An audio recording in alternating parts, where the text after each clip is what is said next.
I usually don't talk about cop cases because I'm clearly biased. But here we are. And this is just my opinion. Everyone's presumed innocent until found guilty. O'Keefe was a Boston cop. He and his girlfriend, Reed, are out bar hopping. They go to one bar, they go to a second bar, then they go to a house party. And it's snowing with snow on the ground. And this is where the story gets different. Now the defense's story is that they pull up. O'Keefe gets out to go check out the cop party. Reed waits in the car. She says she texts him and he immediately doesn't respond. She waits for a little bit and then she goes home. Falls asleep and then about 5 a.m. she comes back to find out where he is. Finds him dead. She says his eyes are swollen shut and he's bleeding from the nose. Now the defense's story is that he went inside and had some kind of disagreement with the police inside. Somewhere gets attacked by a dog. They beat him up and throw him outside.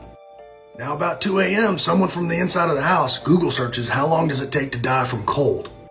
We'll talk about that in a minute. Now the prosecutor's side. And they were nice enough to make a timeline with video. Reed does an interview with Dateline. That's going to be a hoot. Because she's asked on camera if she felt like she was overserved. Which is a nice way of asking if she was drunk. And she jumps at saying no. She's like, no. But she has like, what, 6 drinks in an hour? 1 drink an hour will put you over the legal limit in most states. They go to another bar. O'Keefe walks out carrying his last drink. In a glass. Now they head to the house party. They get there about 12:40 a.m. and she's told where to park. The truck was seen to leave about the same time. And then the sister of the homeowner gets a call about 5 in the morning, asking where O'Keefe is. Reed is described as hysterical driving back, and she's heard to say, could I have hit him? Did I hit him? She also has a busted taillight. In my state, she's still legally drunk at 5 a.m. And a toxicologist said that at 12:45 a.m., her blood alcohol level would have been between 0.13 and 0.29. That's a lot. They find broken pieces of glass consistent with Reed's SUV. They also find shards of glass, like a drink glass, embedded in the bumper. There's text messages on O'Keefe's phone saying that their relationship was bumpy and probably ending. Medical examiner says that it doesn't look like he was in a fight, but it does look like he was run over. I'd show you pictures of what they released, but I don't want this video getting taken down. He has what's basically called raccoon eyes. You get it from severe head trauma, laceration to the back of his head, and he has about 12 deep scratches to his forearm. The defense says that's from a dog, but it doesn't look like teeth, fang, or claw marks. It looks mechanical. You can Google it if you want to see the photos. SUV comes into contact. So that's our defense attorney saying you can clearly see that's where the taillight was broken. I see bumper to bumper. And the way she's driving, it looks like she's drunk. They tested her backup camera and sensors and they were working. They also have lots of surveillance footage from cameras. I'm guessing Ring cameras just like in the Idaho case. And they also got a hair off the rear bumper.